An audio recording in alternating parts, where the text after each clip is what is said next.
This is the Led to Lead podcast, where we explore the realm of leadership through the lens of faith. Here's your host, Leah Haygood. Hey guys, welcome back to the Led to Lead podcast. My name is Leah and I am your host, and we are recording part 2 of our Millennials and Marriage episode with my lovely hubby, Mr. Jacobus. How are you, sir, today? I'm good. I'm Lysoled up. Oh, yes. We should call this episode the Quarantine Files, because we are in the midst of social distancing, if you will. We are currently not permanently quarantined in Jake's office, but that's where we're at right now. So we want to be mindful and prayerful of all the people that have been affected by it, whether it is by being personally connected to somebody who has the disease, or you may have it yourself.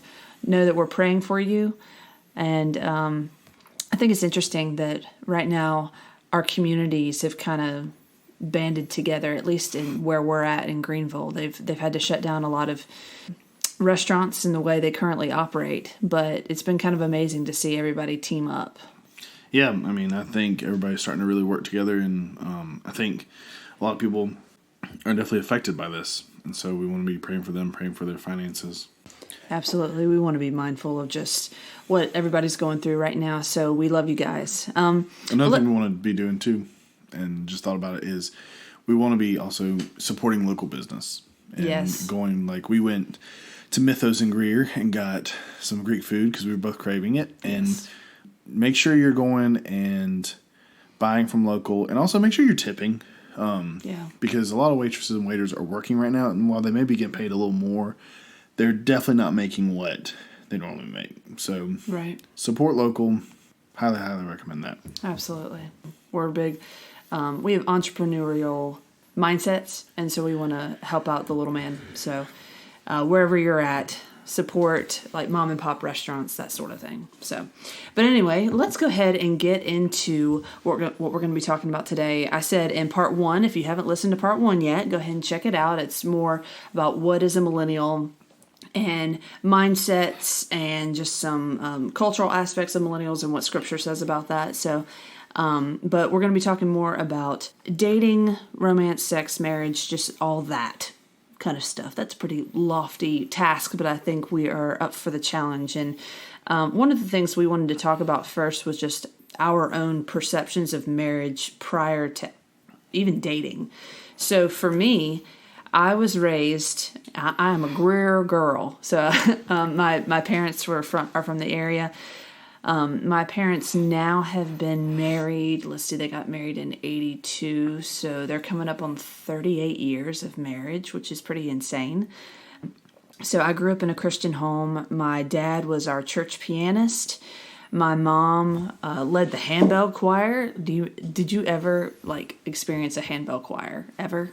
I did at the end of her handbell choirness in 2010. Okay. Well, in her heyday back in the 90s, they had these pink robes, and they were very proud of those pink robes, and they had the gloves and everything, and that was her thing. And so there are a lot of ladies that live in this area that remember those days. But I grew up in church, and my parents and both my dad's family and my mom's family we all went to the same church.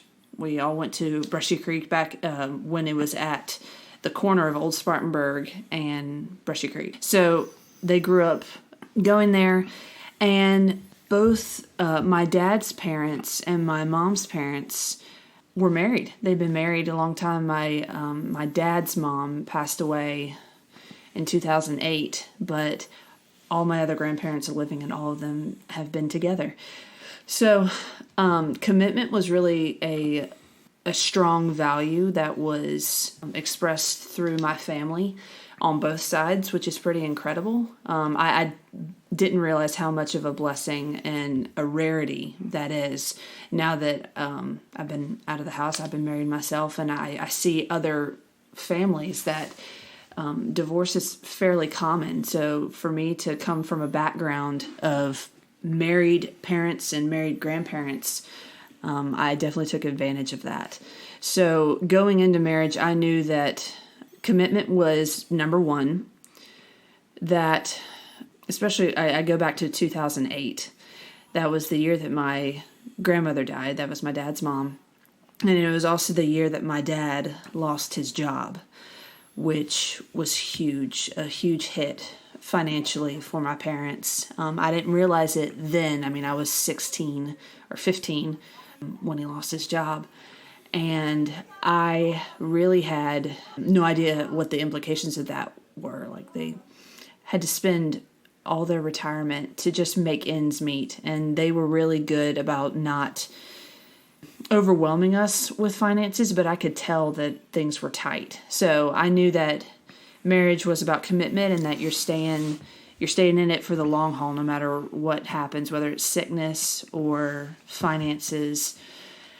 So I'm very thankful to have my parents who continue to support us. They are our next door neighbors, which for some of y'all may think, oh, how awful, but it's been good, at least from my perception. And I think this isn't like a everybody loves Raymond moment where my mom's knocking on the door, or not even knocking, just coming in. That never happens. So I feel like my perception of marriage was pretty healthy, but pretty rare from what I gathered. Jake, would you like to share your perception? Sure. So my parents divorced when I was in 5th grade.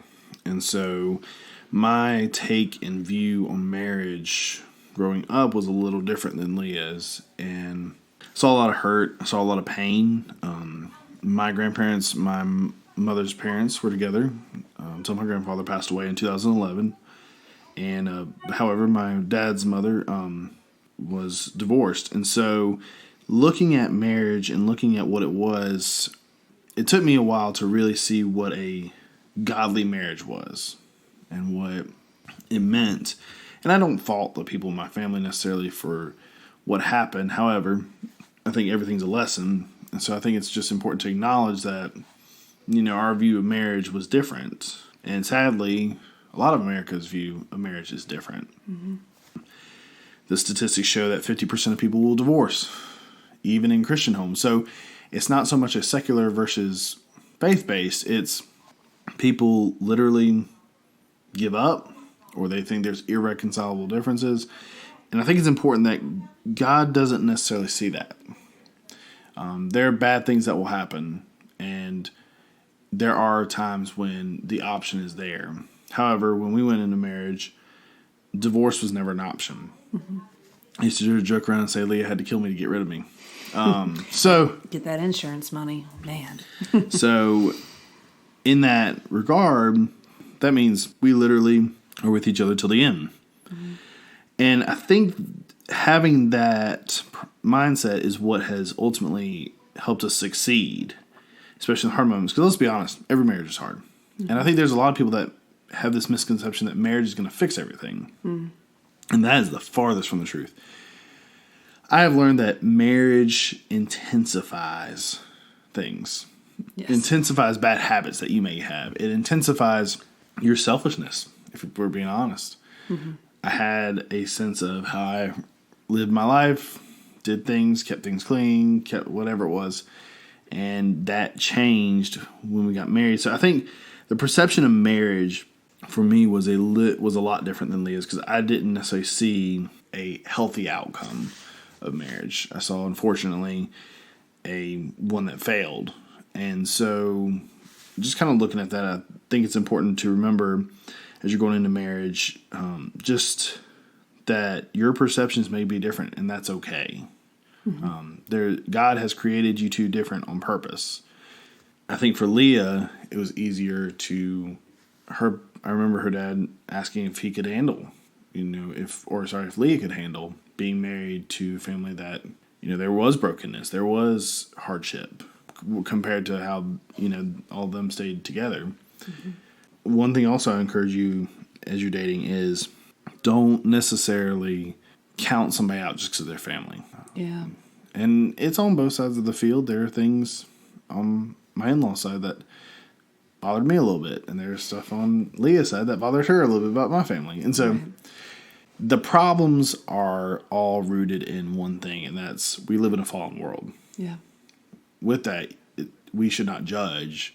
We should instead take these lessons that are given to us and apply them to our lives. You mentioned dating and not counting anybody out. Let's kind of talk about dating a little bit. Our dating story is a little bit different than most everybody's. We are high school sweethearts, which I don't know the statistic of how many high school sweetheart relationships go into marriage, but I know it is very few and far between. Because we had off and on dating our freshman year of high school with a bunch of drama, and really sophomore year too, right? Let's be honest, in high school everything is dramatic. It is. Oh man, like 15, being a 14-year-old and a 15-year-old, it was very interesting. We didn't really know what dating was. It was just like, oh, you held hands in the hallway and like you passed notes, and then you got to be picked up by your boyfriend's mom to go to a party, and it wasn't very, exciting, so to speak. But I would like to interject, though, on the whole idea of high school sweethearts. I think a lot of people have this misconception that high school sweethearts is not a thing to do. Many people feel like that they need to experience in order to find the person they love. And I think this has created a little bit of a picky culture on dating. Mm-hmm. Like, they feel like they got to find the one. And we kind of talked about this in the last episode. Mm-hmm. Finding the one. Mm-hmm. Got to find the one. Mm-hmm. And so, if you're a high school sweetheart, somebody that you could see you spend the rest of your life with, then I encourage you to go for that route. If they aren't, they aren't. And you accept it and you move on. Yeah. However, there are certain people that they feel like they need the experience. And I think that's a lie from Satan, just to be honest. I think that God puts people together on purpose. Sometimes for the good, sometimes, hey, it didn't work out, but it taught us something. So, just a little side note there. I think our culture says, because the culture feels like we need to be 30 before we get married. Yeah. They say you need to experience it. And I just think that's a little bit of a bunch of bull malarkey, just to be honest. Well, and I think, the whole, I don't want to miss anything. I don't want to be tied down. And it just ultimately comes down to selfishness and like not being willing to put things aside if you have found somebody. Now, granted, we are not saying that if you're 16 and listening to this and your boyfriend that you've been dating a week and you think that you're ready to marry him, that is not what we're saying. We're going to talk in a little bit about the tension of a believer dating an unbeliever as far as in the Christian realm. If you are saved, if you claim Jesus as Lord and you're dating somebody that is not, that's another aspect that we're going to get into in just a little bit, because that tension is tough. And I don't want to say I begrudgingly entered this dating relationship, but the idea of missionary dating was on the forefront of my mind. If you're not familiar what missionary dating is, it is a saved person trying to date an unsaved person in an attempt to save them. So, because I'm a codependent and I like to fix people, I knew Jake's salvation was a problem that I could quote unquote fix. And so, but I had attraction to you. It's not that it's just another project. It's that you were a friend. We became friends. We had 4 classes together our freshman year when we initially met. And there was an attraction, but at the same time, I'm like, we got to get this salvation thing under wraps before we get serious. And so, against the counsel of all my Sunday school teachers, not that they knew the ins and outs, but they would talk about not missionary dating, I went into this. And there was certainly some tension because there were a lot of things that we disagreed on. Would you like to go into that? Sure. Looking at just intentions, I remember dating in high school is defined a lot different than what dating in the Bible says. An unsaved person may want to do things that are not totally scriptural, and saved people may in turn want to do that to please their significant other, i.e. codependency. So just that, I think the Bible says that on purpose, that the two should not be unequally yoked. So looking at 2 Corinthians 6, starting in verse 14, it says, "Do not be unequally yoked with unbelievers, for what partnership has righteousness with lawlessness? Or what fellowship has light with darkness?" So, looking at the scripture, and not to just take something out of context, but I think it's important just to see this, is when we look at our lives with Christ, to be with somebody who is as significant as a significant other, if they're not a fellow believer, that's going to cause problems. And most people who are married, maybe married and then got saved later, will tell you that there were problems in the marriage because they weren't on one accord with each other. Right. So, with that said, our dating life was a little harder because I was not saved. You were. Mm-hmm. And I didn't get saved till January 2010. So, you're talking about a year and a half worth mm-hmm. of consistent dating and 3.5 years worth of just dating in general. Mm-hmm. That's a long time. And truth be told, I'm a Sunday school teacher now. I would have advised against dating me. So, whoops. However, God uses things to glorify Him. And right. In turn, I believe that God used Leah and her family to lead me towards God. So, I don't say it to count it all out. However, if you are younger and you are dating somebody that's not a believer, I do personally believe that's not a good thing. Because I don't think you're up for what the devil has as attacks in that realm. However, I would say be friends. I would say be good friends. And if the time comes where they do get saved, maybe it is a time to pursue something like that. Another thing to kind of tie into this is intentionality of dating in general. Mm-hmm. I think our culture has this backward idea that you just date, just to date. And the Bible really doesn't say that. Like, it says to date with intentionality. It says to pursue somebody with intentionality. And the pursuit ultimately is marriage. Mm-hmm. So there's this idea that, should you date? Or should you stay single until you feel like you've met somebody that could be a potential husband or wife? My belief is that's honestly the best scenario if you can do it. I know it's going to be very tempting with culture, especially if you're in high school. Because everybody has a girlfriend or everybody has a boyfriend. They go out on double dates and parents drop them off at the Ruby Tuesdays and all that good stuff. Date y'all a little bit because Ruby Tuesdays, there's like one left. I know. That was our main date spot back in high school, for sure, was Ruby Tuesdays. And then we were kind of sad when they shut down. But I think there's nothing wrong with being really good friends with somebody of the opposite sex and in turn getting to know each other. Sure. I think that's a healthier option than dating because dating naturally leads to more intimate things with somebody. Well, I mean, and ultimately it comes down to the motive in general. Like, are you dating them so that your status can be elevated, like for selfish reasons? Are you dating them because their mommy and daddy have a lot of money and you know that they'll give him or her anything and that you can get some cool stuff from it? Or is it lust-based? Like, are they deemed quote-unquote hot? And you could be a trophy girlfriend, a trophy boyfriend. It's that kind of thing. But if there's like there's a friendship, there's a trust, and there's some attraction.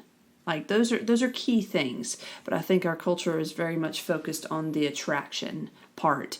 And their friendship and their trust level is about an inch deep. That's a huge thing, is people date a lot of times on attraction, and little do they know you have nothing in common with each other. Mm.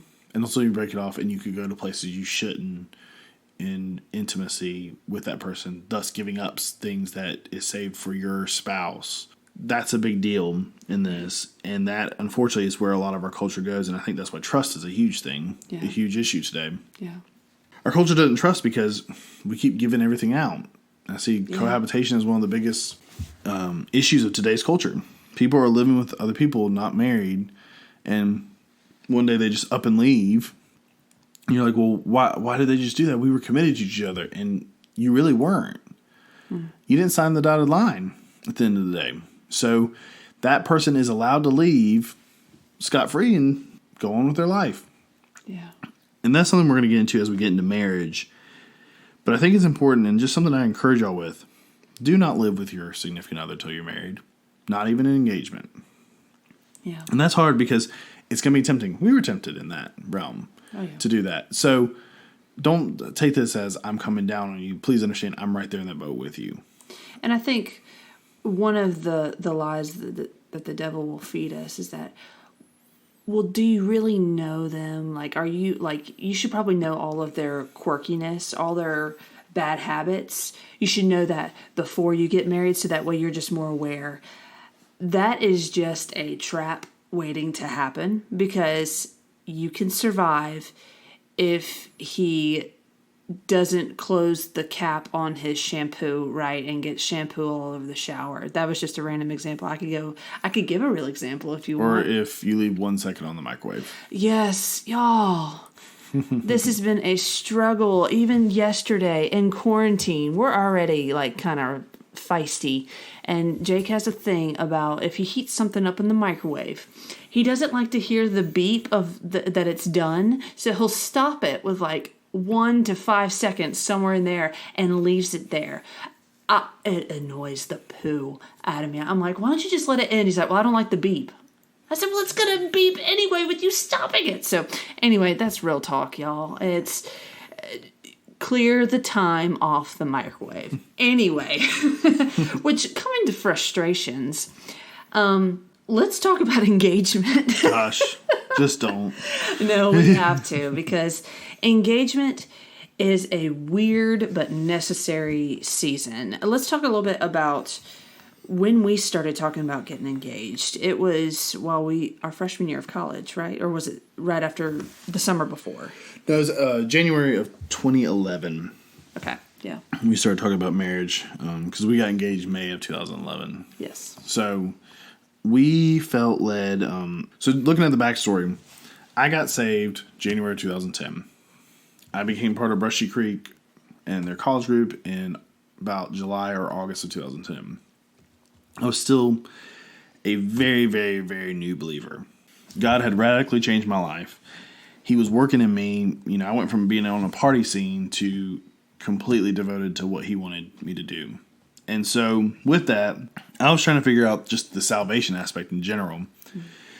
But I knew that Leah and I were meant to get married. Here's where things can get a little tricky. We were freshmen in college. I asked Leah to marry me after we finished our freshman year of college. And there was a lot of opposition in this. Mm-hmm. A lot. And, you know, I'm not going to go into details of, you know, singling out people, trying to embarrass somebody on this podcast. That's not my desire in this. However, there was a lot of disagreements between family members, friends, different councils, stuff like that of this idea of marrying early. And so I'm going to speak, just to kind of premise, I'm going to speak from somebody who married early. So understand, if you are a parent or you are somebody who's in college or whatever it is, your situation, please understand I speak as somebody who did marry early, and just understand that I'm going to talk about my experience. You know, if you disagree, we can agree to disagree on that. Just understand that I'm talking as somebody like that. So January 2011, we decided to get married. Now, I want to premise, we had some struggles in different realms, such as wanting to have sex before marriage and several other things. Those were not the only reasons. Right. We did feel led to get married, but we need to be honest with you guys. One of the top reasons people feel, you know, that they need to go that route, or they don't know whether they should go that route or not, is because obviously the attraction desire is there. Right. That's just being kind of honest with you guys, that was one of the reasons. We were struggling in that area. We wanted to do the right thing. Mm-hmm. And that's why a lot of our counsel said, you know, that shouldn't be your only reason, but that is a reason, and that's a legitimate reason. Right. So we decided we were going to get married. We just didn't know timeline. Right. And so we get into that kind of year. We start talking to people just about the idea. And like I said, the big thing in our life was opposition. We felt a lot of opposition from people that there were legitimate people, and then there were people that I feel like didn't understand. And so, yeah, and a little bit of context here. So we got engaged the day after my finals of my freshman year. I was currently at Wofford College. I had a golf scholarship, so I was a college athlete. Jake was at Upstate, USC Upstate. So not only were we wanting to make the jump into marriage, but that meant that some big changes for us were going to happen. I initially, in a moment of being naive, thought that I could continue to be a college athlete while being married and all this other stuff, and it just wasn't going to happen. At that time in my college career as an athlete, I had some great experiences. It was wonderful, and shout out to the Wofford College women's golf team and Coach Ridgway if you're listening. So you were one of my favorite coaches. So side note, but it was a change that I was wanting to make, and a lot of people who knew me from high school and thought that I was going to be on the LPGA by the time I was 20 were really disappointed. And they're like, how could you throw all of that away just to marry somebody? And so a lot of it came out to that Jake was out to ruin my career, and that he was just trying to get me tied down, and that it was just kind of absurd thinking about it. But a lot of people were coming at it from that angle, that I was the one who was supposed to make it, so to speak. Well, let's be honest about some people's intentions. A lot of people felt and still feel like that in order for their children to make it, they need to get through sports, and they need to devote all this time to sports, and they need to be, at these games. And I think that's a little hogwash. Just being honest, I believe that God should be first and foremost in your life. And if God leads you to do sports, that's awesome. Do the best you can. Give it 110%. However, sports can easily become an idol for people. Yeah. I knew my wife was struggling with wanting to continue in sports, especially just in golf. People didn't see that. So in turn, they just kind of looked and said, well, she's really good. She should want to do it. But they didn't understand that her heart was changing towards it, and into a point of like kind of a little bit of bitterness towards it. Mm-hmm. So I knew that, and we obviously knew that. And we came together as a couple and decided this stuff. So at the end of the day, it wasn't really up to other people what was going to happen. And I think that's hard for a lot of people, because they're like, but I'm trying to advise you. And, there's a point where you're like, I appreciate your advice. I will take it into strong consideration. However, wherever the Lord leads me is where I'll go. The Lord was leading us in this route. And so we took it and ran with it. And so May of 2011, we got engaged. Obviously till June of 2012 when we got married. But that was probably the hardest season of our lives in general. And we're going to kind of get into that a little bit, but... Yeah, it was... I tell people of like younger couples that come and talk to us about getting married and engagement, I say, stay only engaged for like 6 months at the most. Nah, I say 2 weeks. Oh, well, he would rather... You encourage elopement. I mean, hey, whatever. But I say, don't let your engagement last longer than 6 months, because tensions are high in every aspect. First off, girls, you're focused on finding the right wedding dress, picking out your bridesmaids, getting their dresses picked out, getting sized. Maybe you're losing weight. Maybe you're doing all this other stuff. And so you have logistical things as far as a wedding is concerned when you're in this engagement period. Also, you're probably having to keep your fiance in line. Like, do you have your groomsmen stuff? Do you have their gifts?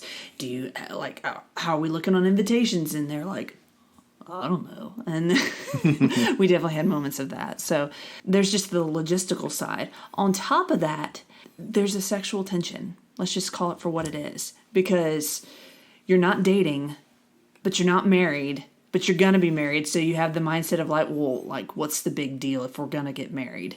And that's another temptation trap that you can fall in. I promise you, your wedding day and your wedding night's going to be the greatest thing you ever experience.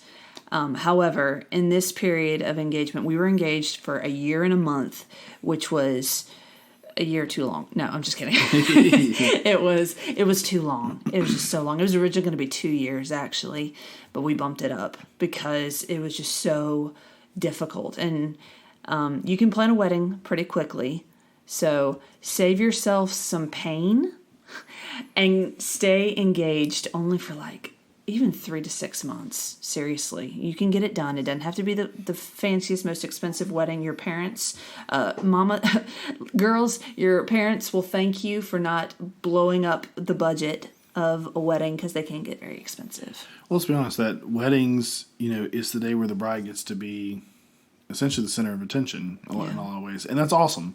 That's what it needs to be.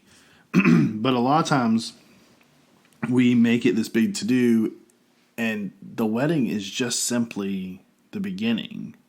Yeah. I personally believe that a lot of couples spend more time preparing for the wedding than preparing for the marriage. Let's kind of, getting down here to this. The engagement period is where we fought the most, honestly, because we just all the tension that was building up, and at one point I'm like, do we even want to do this? And so... Yeah, and hey, honestly, I'm pretty sure every married couple, when they were engaged, had thoughts of like, am I really supposed to marry this person? Because we're being honest, we both had those questions pop up.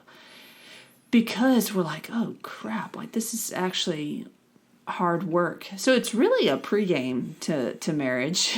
Not saying that marriage is all fighting, because it's not, but you will have moments of, do I really mean I do forever? Sure. And so we got to remember this engagement period is necessary to prepare, but the wedding day should not be the only preparation that's being made in that process. Sure. So one thing I encourage you in the engagement period is get counseling from a pastor. Yeah. Please, please, please, please, please do that. A lot of pastors have some really cool resources. Our pastor that married us personally did Laugh Your Way to a Better Marriage by Mark Gungor. And it was incredible. It was hilarious. We didn't get to watch part 2 until we were married, and that's on sex. So, yes. And that was on purpose. Right. But the first part was all about the difference between women's brains and men's brains. And that helped me because women, we try to figure out men, and they're so simple, it's mind-blowing. And they think that we're the most complicated, like we are nuclear physics compared to their 1 + 1 is 2. Like that's how I feel. But I know that the wedding day is not like, oh yeah, like that's not the peak of your marriage. It's the beginning of your marriage, and it's exciting. But let's talk about our wedding day a little bit. I know that I was excited, I was nervous, and a little stressed out because we got married June 22nd, 2012. And in June, it was fairly hot. And this particular day, we were getting ready at my maid of honor's house. And that's where the reception was. It was on a farm. It was beautiful. And we go out, it was probably, 2 o'clock or so to get pictures done. And it is hot. It was hot. And, something about summers in South Carolina, when it's really hot, rain's coming. So I was really worried while we were doing pictures. I'm like, oh my gosh, I see clouds, like gray clouds coming, and it's going to rain on our reception. And oh my gosh, this could hinder everything. So I had that in the back of my mind as I'm like dousing my face with the little rice paper things. It doesn't smudge your makeup. That's why. And Megan, my girl who did my makeup, you rock, because you always have all the stuff that I don't know that I need until I need it, and that little rice paper dabbing thing was a lifesaver. But I remember we got married at Brushy Creek Baptist Church in Taylor's, and I remember I got the most nervous when I'm standing behind the doors, and my dad has me in his arm, and he's the biggest smile I've ever seen on his face, and we're behind those doors. And I'm like, holy crap, it's game time.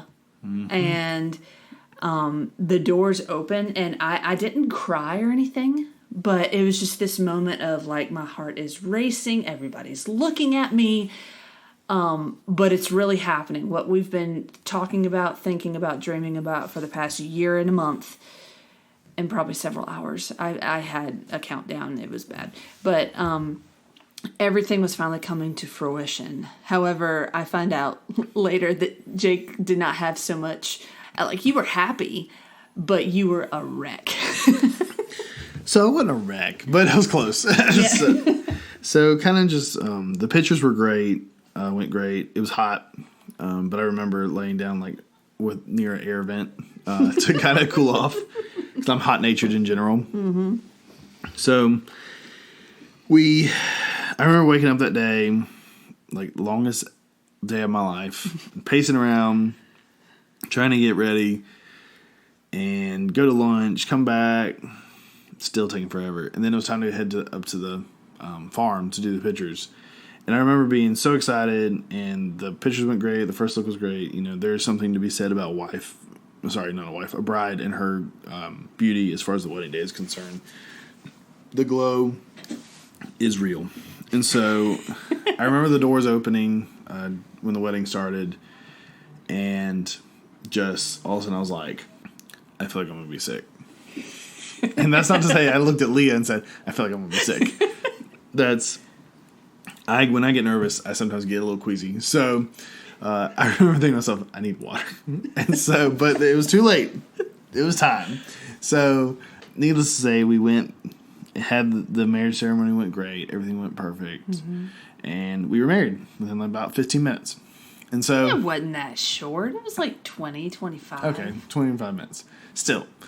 So we get to the reception. We're whirlwind around everywhere to try to yeah. One fun fact. Okay, so we went ridiculous when it came to inviting guests. We invited, 600 some odd people? And 600 showed up. Yeah, seriously. And here's the thing, that our wedding was at Brushy Creek, which is in Taylor. So the reception was in TR. It was a solid 15 minute. 20 minutes. Yeah, 15, 20 minute drive. And we're like, okay, so if we invite 650, which is about what we had, which is just nuts. We're thinking maybe 300-400. Would show up at the reception.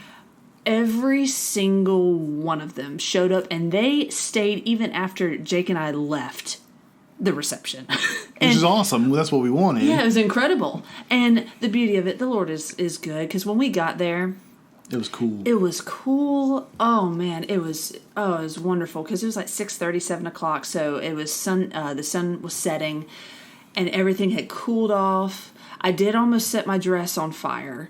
Funny story. So in the summer, there's mosquitoes, and we had a bunch of citronella candles around everywhere.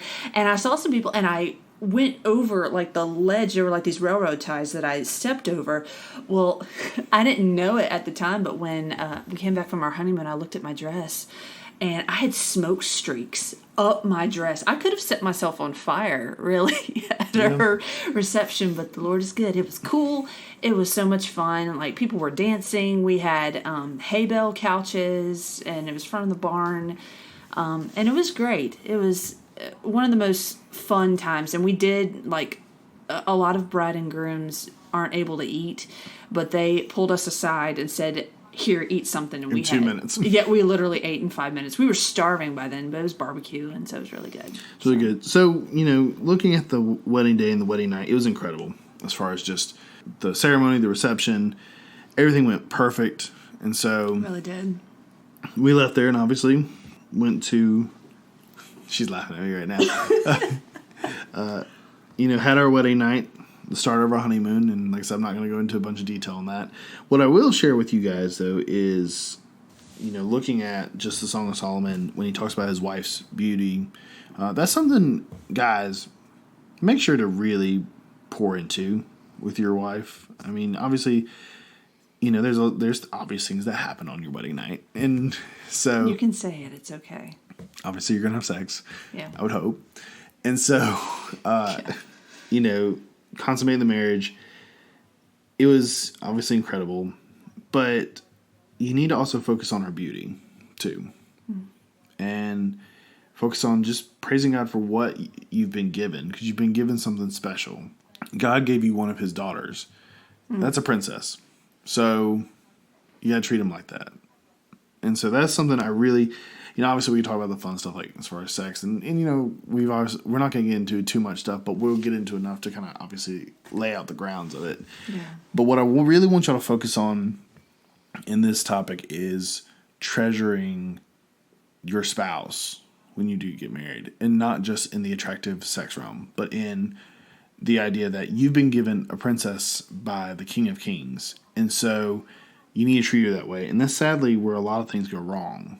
And so as we're kind of moving forward in this, we're going to talk about the first year. We're going to get into just some of the harder stuff, but rejoice in that wedding night, because that's something that is truly sacred, and I believe that God puts his hand on and ordains if you allow him to. Yeah. Yeah, absolutely. It's something that God created, first and foremost. Mark Gungor said that in the Life Your Way to a Better Marriage, in the part 2, when we finally were able to watch it, post-wedding day, he said God's not a prude. He's not, like, shocked by sex. And I think when it comes to sex, I think sometimes if you grew up in the church, sex was viewed as something like they just said, don't do it, don't do it, don't do it, don't do it, don't do it. And then you get married and they're like, do it.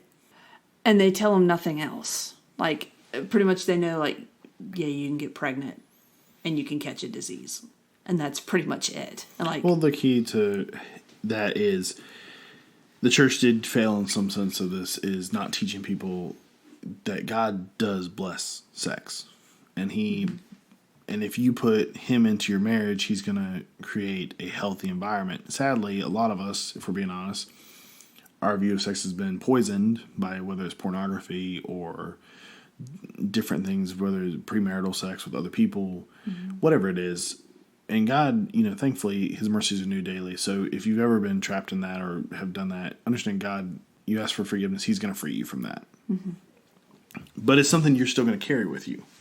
Right. And sex is meant to be a gift, truly. And it's something that is unique in a marriage between a man and a woman. And it's something that connects you to your spouse in such a way that you never experience it anywhere else, or at least you shouldn't, because that's how God designed it, to be completely unique.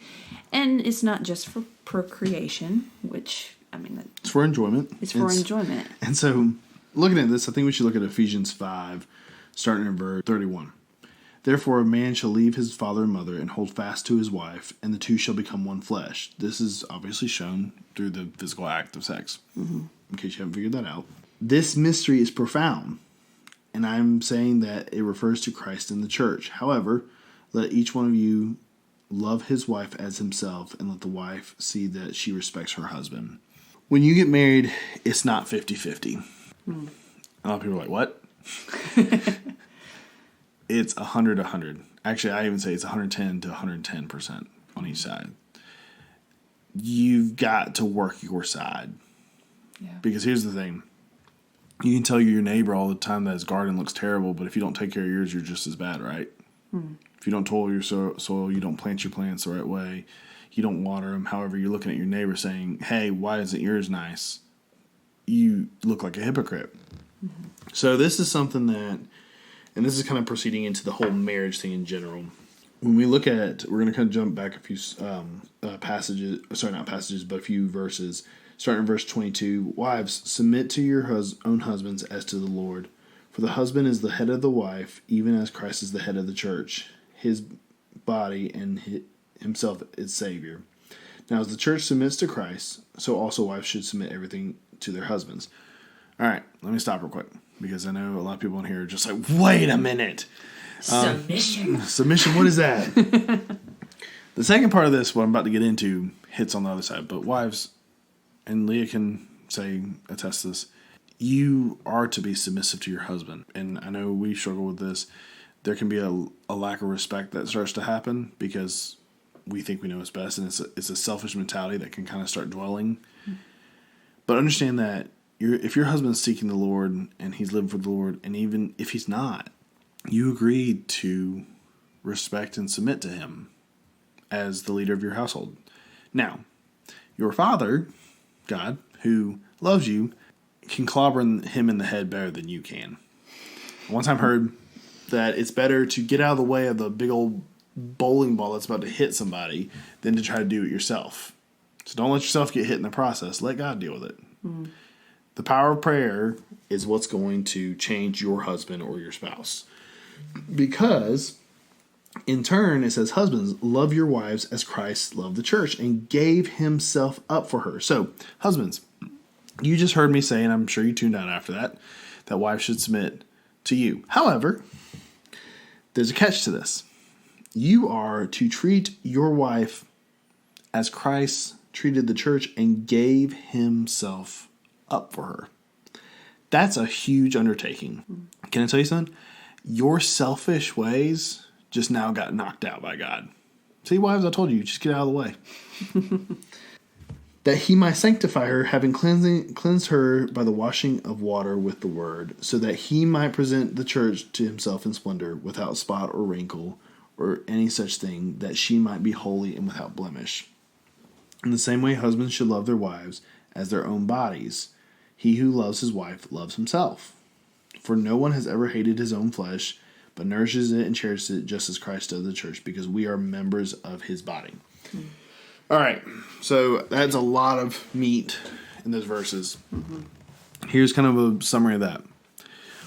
Wives, you're to love your husband and be submissive to him. But husbands, you're to love your wife as Christ loved the church, which means you die to yourself. And it also says that you love her as you love your own body. So if you're not doing the right thing, you're not loving her. And if you are demanding things that are not right, you're not loving her. You need to seek the Lord in everything, and you need to be the example because you're the head. Christ has literally put you in charge of sanctifying not only yourself, but her. That's huge. And so I think we take that really lightly, and that's something that I really just feel led to share on here is, guys, if you're fooling around watching stuff on the computer, if you're fooling around with anybody, stop it now. That's not loving your wife. And it's completely selfish, and there's no excuse for it. And all you psychology majors on here, I'm going to tell you, pornography does not help. Yeah. I'm disproving that theory right now. It does not help. I've counseled and ministered to too many people, and it's a load of hogwash to say that it helps. It taints the mind, not helps it, with the expectations. And that kind of goes back into the honeymoon night. Sex is not going to be, quote unquote, amazing the first night. Because guess what? You're new. Practice makes perfect, right? So, right. So understand that if it's not everything you expect it to be, ladies and guys, that's okay. Yeah. You've got the rest of your life to get better at it. And it does as you get better. Yes. So let's go ahead and kind of move forward. Looking at the first year. Why don't you talk about the first year real quick? I mean, it was truly great. It was really just trying to figure out each other. We were very busy as far as school and work.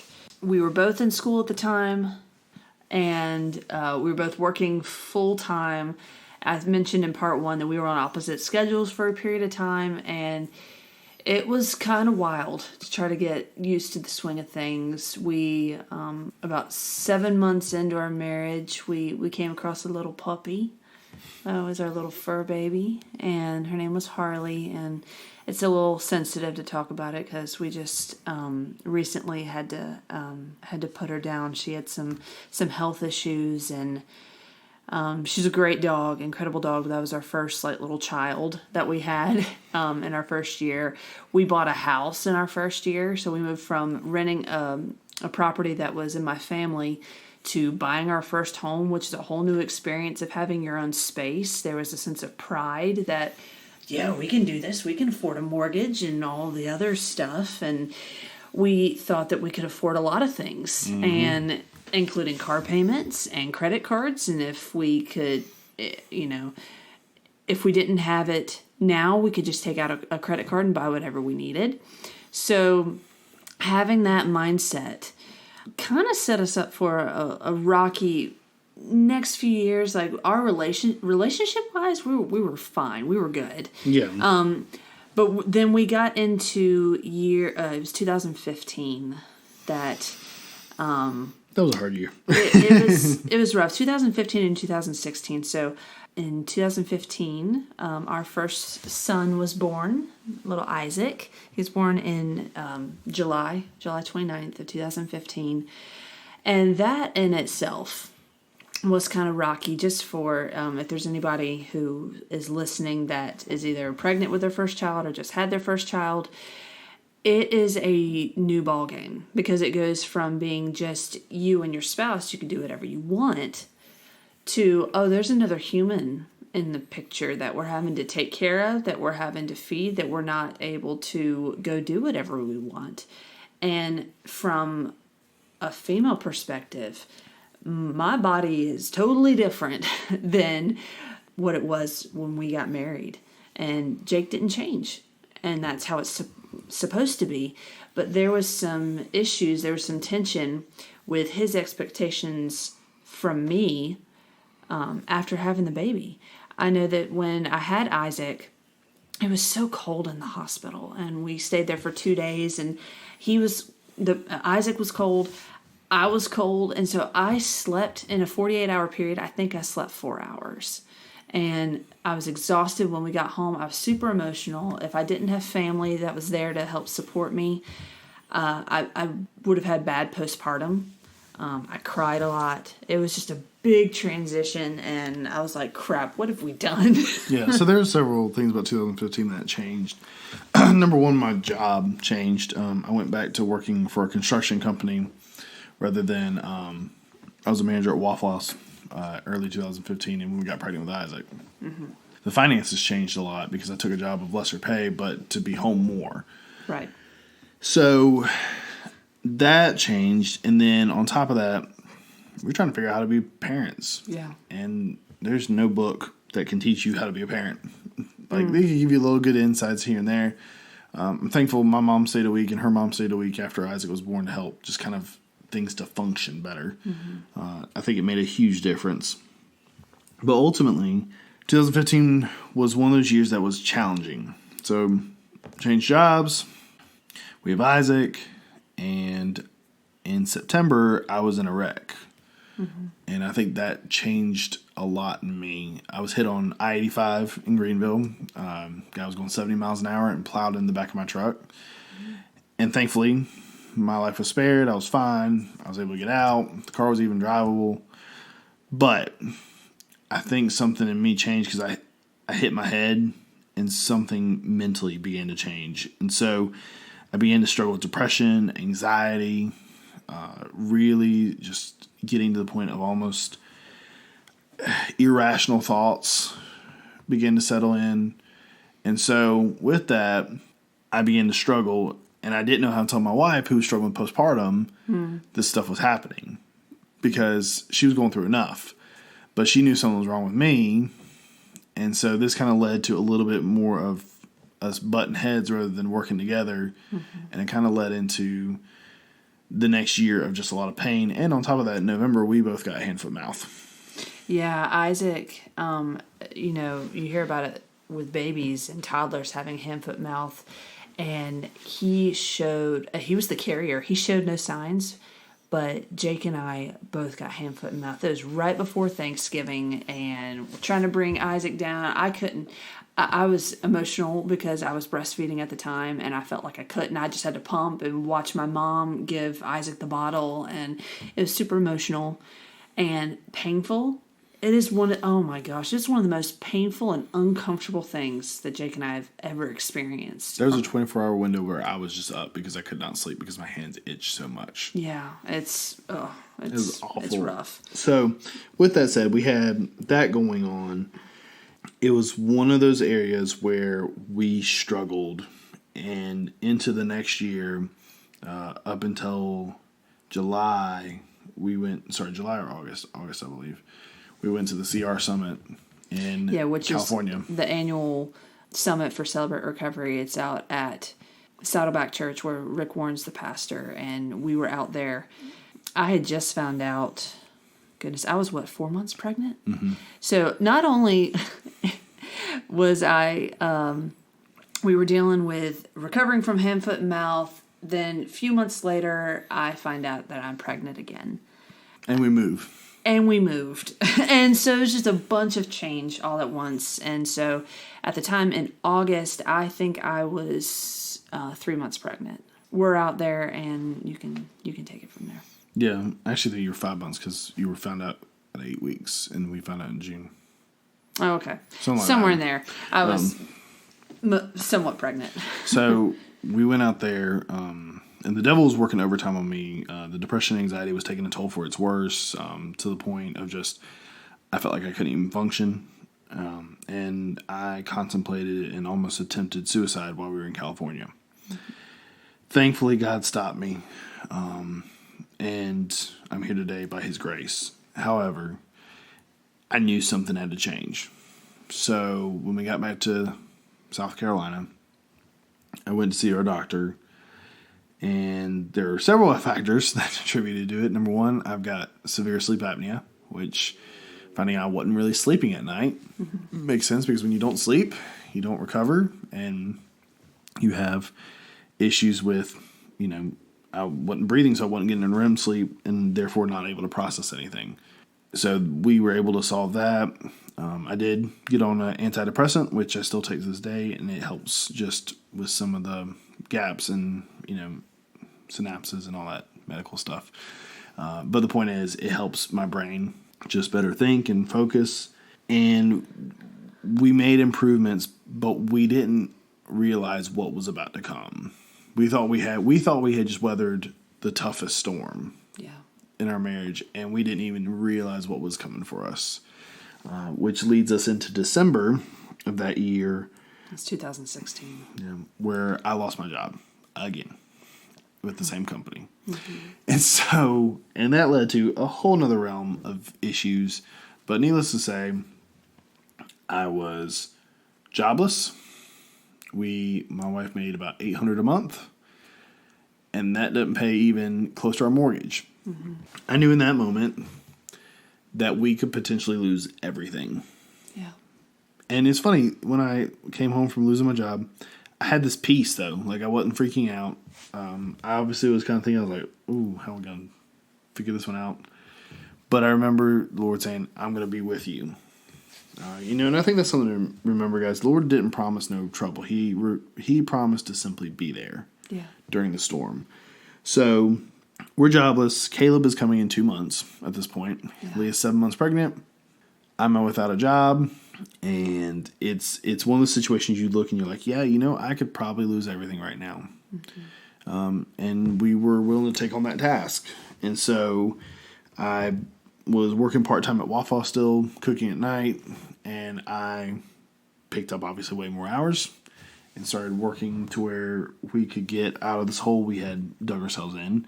Yeah. And also another thing is I had just gotten my real estate license too. So what was supposed to be a part-time thing for me also became very full-time very quickly. Yeah. And so, but I think the Lord was at work in that because he's blessed that business, and I'm grateful for that. And I think from my perspective, when he came home and told me that I think you had called me and said that you lost your job, I was like, what?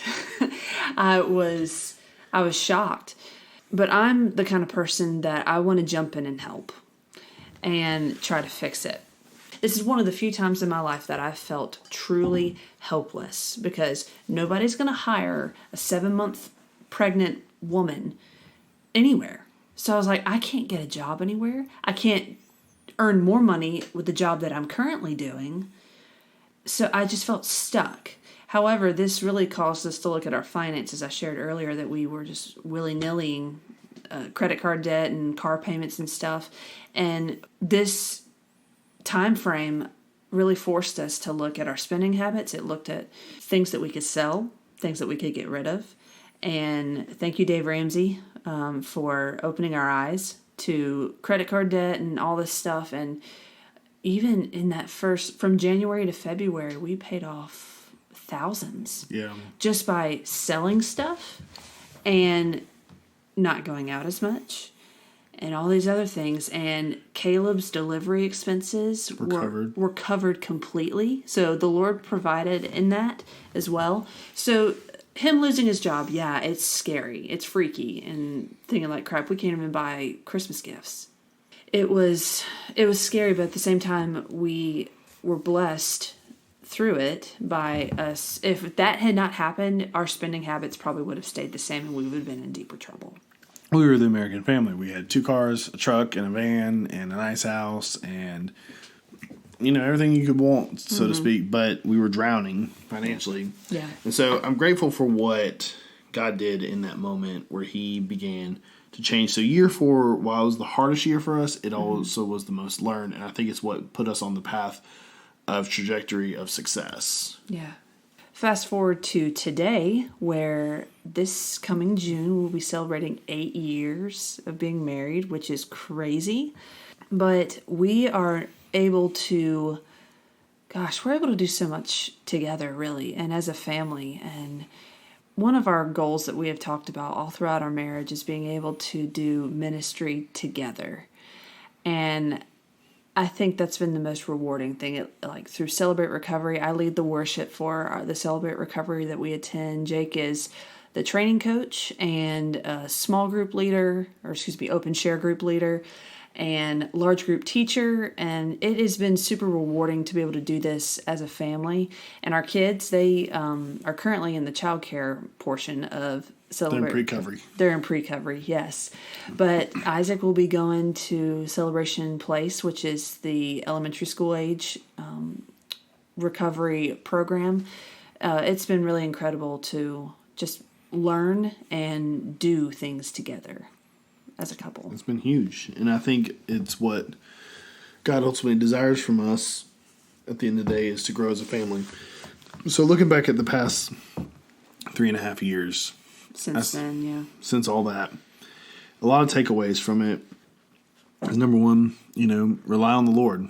Mm-hmm. One thing I've learned about my business in particular, you got to rely on the Lord every day, because you're not guaranteed anything.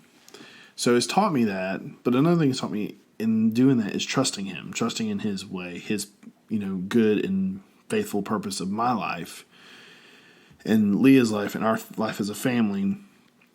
Is, He calls us to do things. And, one of the things He's called me to do is to pastor one day. And so learning that is a lot. And so, I'm excited. I mean, God has been good to us, and He has shown His faithfulness, and He continues to make our path straight. But that doesn't necessarily mean it doesn't come with troubles and trials and, different things. We're still learning. We're a work in progress. Right. We're not perfect. We make mistakes.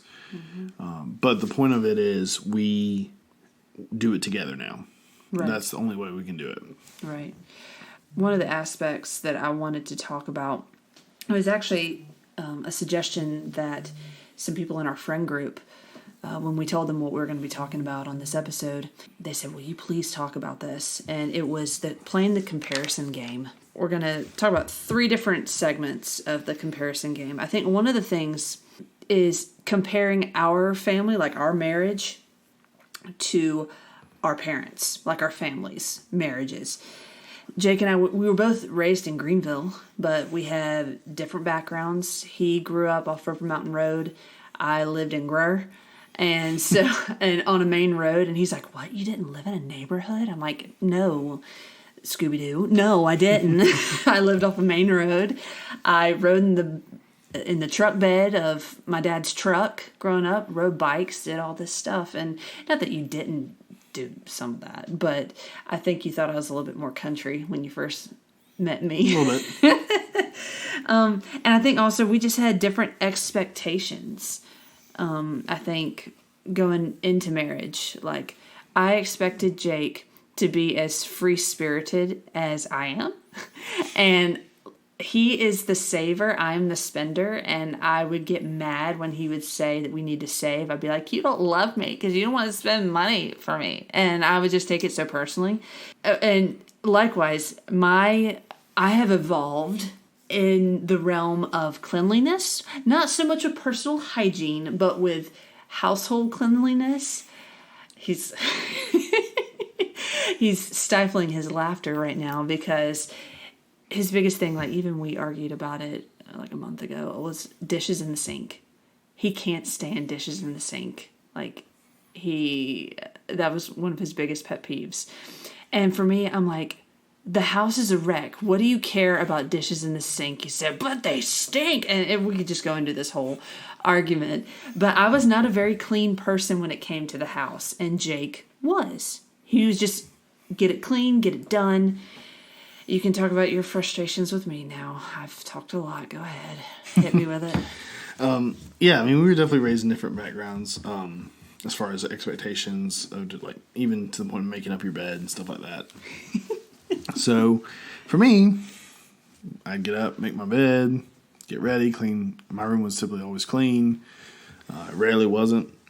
That to me was important. And I expected Leah to do the same. And I should have known when I walked in her bedroom in high school and she had like probably a week-old toast on the bed that this was going to be a problem. But naive little me in love, you know. And so, so the point of that is when you're going into it, go into it with realistic expectations. Because I think we have a habit of getting into unrealistic expectations of our spouse, and in turn, it turns us towards things that could be unhealthy. And that's what we're kind of talking about today is the comparison game creates a sense of entitlement. You look at other couples, you look at how they function, and you're like, oh, we should have that. Why don't we have that? The problem with social media today is everybody puts their best foot forward. Well, I know this much. There have been times Leah and I have taken a picture and posted on social media, but we've argued like 5 minutes before then. Yeah. But if everybody may look and go, oh, they're a happy couple. I wish I had that. And I've done that, and she's done that. If we looked at other couples and said, wow, they look financially stable, or they look like they've got it all together, why can't we get it together? So that was the second thing, is comparing your spouse to other people's spouses. It's very easy when you're on the defense and your spouse is either calling you out or you're having a discussion or something. It's very easy to try to put a quick jab in there and say, well, so-and-so's husband does this, why don't you? And it goes both ways. And that you're running into dangerous territory when you start doing that, because you didn't marry that other person's spouse. You married your spouse. The standard is not everybody else. The standard is what Scripture says. And I think ultimately our selfishness and our pride and our expectations get in the way. Yeah, they get in the way. And the comparison game can go as far as, I believe this is one of the things that leads to extramarital affairs, is you begin to compare your spouse to other people. You know, you look at, let's say you work in an office and Susie down the cubicle from you, she looks like she always has it together, you know, prim and proper. She pays attention to you. She listens to your goofy stories that don't make any sense. And she gives you a lot of attention. And you may go, wow, she really cares about me. And your wife, when you come home, she's got her hair pulled back. She's trying to manage, you know, what you think is Tasmanian devils, but they're your kids. And so, but she's not really listening to your story that you had that day. She's trying to get you to help her. And in turn, you look and you go, wow, she's really nagging. What in the world? And she doesn't really care about me. Well, here's the thing. Here's the key. And I want y'all to write this down. Your friend Susie at the office doesn't have to deal with your sorry butt every day. Ruh-roh. Like your spouse does. I always say the grass is not green on the other side, and if it is, it's AstroTurf. Guys, we've got to take this seriously. If you want to be men of God, if you want to revamp the name a man, and you want people to respect you, quit looking around. And this is going to be something that's going to be tempting for people, because you look at your wife who's may not give you all the stuff in the world like somebody else was, but they don't. It's not apples to apples. She's dealing with your home life that person is not. Obviously, they're at work. My encouragement in this comparison game thing, and the ultimate encouragement from it, is focus on your spouse. Like I told y'all when the wedding day, God gave you one of His princesses, and He expects you to take care of them. And if you're doing stuff you shouldn't, if you're talking to people you shouldn't, or you kind of, joking around one way, that's not okay. Yeah. And it's never okay, just to be honest with you. And that goes both ways. If you are the single person who is talking to a married person, you need to stop. Yeah. You need to repent of your sin and walk away, because that's unhealthy. And can I be honest with you? If that person's willing to talk to you, they're willing to talk to somebody else when they're married to you. Now, God uses certain marriages to show His goodness and His graciousness from that, but that should not be the reason. If you are single and talking to a married person, you need to stop, because you're not being fair to that other spouse. And if you are a married person and you're talking to somebody else, whether it's married or single, you need to stop and repent of your sin and go back and have an honest conversation with your spouse. They may dislike you. They may kick you out for a little bit. But it's better to be honest and truthful than to deceive and lie. Our culture, I think, today is so stuck on this unrealistic expectation of a spouse, and that if you have arguments or you disagree or they're not doing what you want to do, just go find another one. It's not like a car. You don't just go trade it in. Yeah. You sign something for life, and I think a lot of people take the sacredness of marriage and they kind of throw it in the trash. But if you do that, you really don't understand what you signed up for. Right. And that's the third comparison, is we compare our marriage to what society says of marriage. And I think society says that marriage is fluid, that if you're not getting what you want from this spouse, a divorce is super easy. It's not. It's expensive. It's easy, but it ain't cheap. Yeah, you're right. And it's not worth it. And they make it seem like it's so pain-free. And it's not. Especially if you have kids and you're getting divorced, it not only breaks your own heart, it's breaking your kids' hearts too. And it's tough when culture says you got to be so hot, you got to be so wealthy, you have to have all these things in order to be the right candidate. Yes, thank you. And let's go back real quick. Let's look at once again, starting in verse 31. Therefore, a man shall leave his father and mother and hold fast to his wife. Do y'all know what hold fast means? It means to hold on with all of your life. Mm-hmm. A lot of people think a marriage or a divorce is just simply splitting down the middle and you walk your own ways. Yeah. And that's not the case. A marriage, when you get divorced, it tears. And when flesh tears, when you get a cut, it's painful. If you lose a limb, it's painful. You're never the same, whether physically, mentally, or whatever it is. And there's usually a scar. And there's a scar. That other person isn't worth it. No offense to the other person, but they're not worth it. And they never will be. And you will regret the... You're talking about in affairs? Yeah. Okay. And my encouragement once again to you is society tries to create this sense of, oh, if it doesn't work, just break it off and start again. That doesn't actually work. It's proven itself not to work. So I'm going to challenge, especially men on here, stop looking at society's view of marriage and start taking a stand for what God says about marriage. Mm-hmm. And he says for you to love your wife as Christ loved the church. And Christ gave up the church sacrificially, giving his life for her.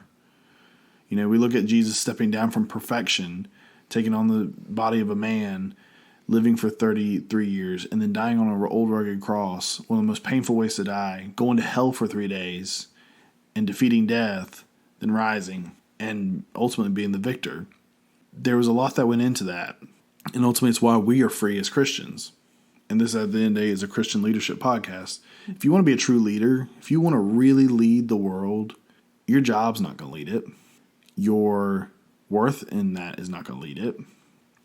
The way you're going to truly lead the world to the next step is by being a godly husband and a godly father to your wife and your children.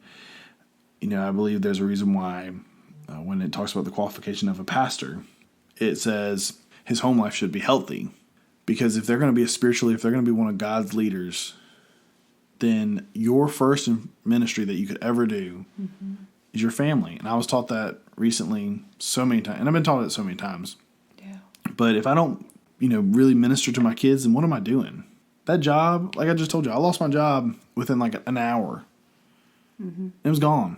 Yep. And that's what your job can do too. Even if you're owning a business. We look at right now, this coronavirus, and how the stock market is just fluctuating and how businesses are, oh my gosh, are we going to make it through this if it lasts a long time? And can I tell you something? It can go within a day and it's gone. So never find worth in your job, because it will let you down. Find worth in God and find worth in being a godly husband and father. And that's going to make all the difference in the world to your family, and it's going to speak volumes about you as a person. And I think I can speak on the other hand from a wife's perspective. I was told the same thing, that my first ministry is my kids, and to be submissive to you as my husband. And submission is such a cuss word for women, especially feminists. I know, like, I'm submissive, I don't need no man. Well, it's not so much that you need a man to be worth something. It's just that he actually needs your support more than anything. God designed marriage to be a partnership, but there are different roles in this partnership. Is that He's given a lot of responsibility to your husband to lead your home, lead your family, lead you closer to God, make sure that you're like being fed by the word. It says being cleansed by the word. There's a lot of responsibility on that. What better way to motivate your husband than to submit to him, as far as if he's seeking the Lord, he's going to be leading you in a wonderful direction. So it's for your best interest, and he needs to know that you are by his side, taking care of kids. If you have a job, taking care of your job, but not trying to work in opposition. The male ego is real. And as strong as your husband may seem, if you are fighting him and constantly pushing him and nagging him just to nag, that ego is like deflated. And so you are like the secret sauce to your husband's success.